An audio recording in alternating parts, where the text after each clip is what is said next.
وہ پہلے شخص ہیں جنہوں نے موذی علاج فرسٹ ایڈ کا طریقہ رائج کیا۔ ول ڈورانٹ ان کی چند ایک اختراعات کا اس طرح تذکرہ کرتے ہیں: Razi introduced new remedies like mercurial ointment and the use of animal guts in sutures. He checked the enthusiasm for examining the urine in an age when physicians were proved to diagnose by examining urine, sometimes without seeing the patient. رازی نے کئی نئے علاج متعارف کروائے، جیسے پارے کا لیپ اور زخموں کی ٹانکوں میں حیوانی آنتوں کا استعمال۔ انہوں نے ایک ایسے زمانے میں قارورے کا معائنہ کرنے کی سرگرمی پیدا کر دی جب اطباء تشخیص کے لیے قارورے کا معائنہ کرنے کے عادی تھے، حتیٰ کہ کبھی وہ مریض کو دیکھے بغیر ہی کرتے تھے۔ سارٹن رازی کے بارے میں کہتے ہیں: many contributions to gynaecology and ophthalmic surgery can be traced back to him. علم الجنین، علم تولید اور امراض چشم کی سرجری کے متعلق ان کے یہاں متعدد دریافتیں دیکھی جا سکتی ہیں۔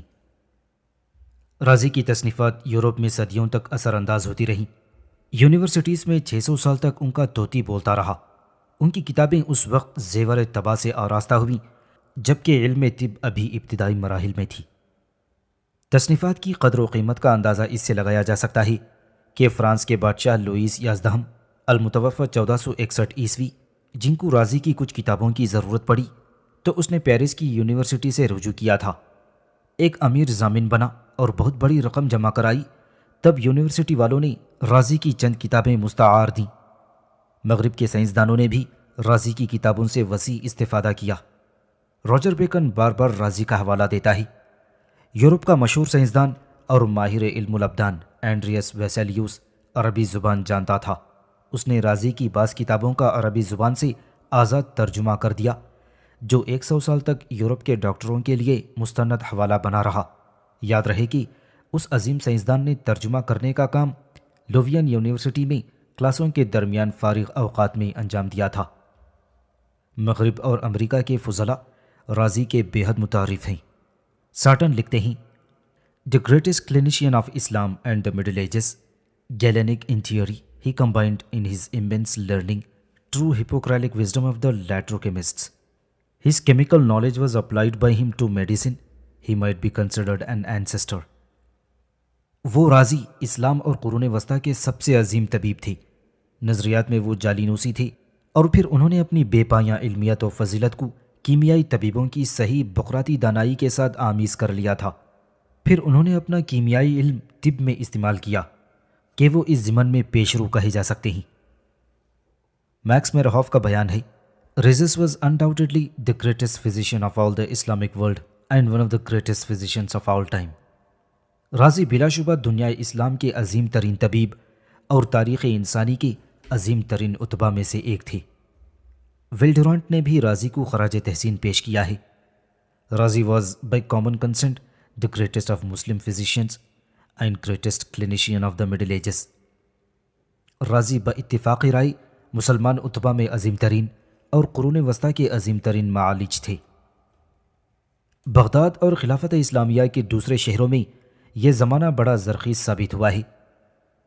سینکڑوں مسلم اطباء نے طب میں نام کمایا اور اعلیٰ درجے کے طبی تصنیفات اپنے پیچھے یادگار چھوڑی ہیں۔ ان میں سے ایک کتاب کامل الصناعہ یورپ میں بے حد مقبول ہوئی۔ یہ کتاب عام طور پر کتاب الملکی کے نام سے معروف رہی، اور اس کے مصنف ایرانی نژاد طبیب علی ابن عباس المتوفی 384 عیسوی ہیں، جو یورپ میں ہیلی عباس کے نام سے مشہور ہیں۔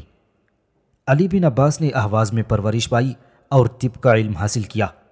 بعد میں وہ عز الدولہ دلیمی کے شاہی طبیب ہو گئے، اور اسی بادشاہ کے لیے انہوں نے کتاب الملکی تیار کی، جس میں انہوں نے اختصار اور اطناب کے درمیانی راہ اعتدال اختیار کی تھی۔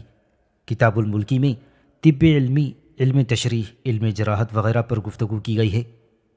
اس کتاب میں علم طب، علم تشریح اور علم جراحت وغیرہ پر گفتگو کی گئی۔ نیز مصنف نے اس میں یونانی، شامی اور مسلم اطباء پر نقد تبصرہ کیا ہے۔ کتاب میں 20 مقالے ہیں اور تقریباً 4 لاکھ الفاظ ہیں۔ یہ کتاب لاطینی میں 2 مرتبہ ترجمہ ہوئی۔ پہلا ترجمہ لاطینی میں اسٹیفن انتاکی نے 1227 عیسوی میں کیا تھا۔ میکس میرہوف علی بن عباس کے متعلق رقم تراز ہیں: He composed an excellent and compact encyclopedia, the whole medical art, known also to the Latin as Liber Regius, Al-Kitab al-Maliki. It deals with both the theory and practice of medicine. It begins with a most interesting chapter containing an explicit critique of previous Greek and Arabic medical treatises.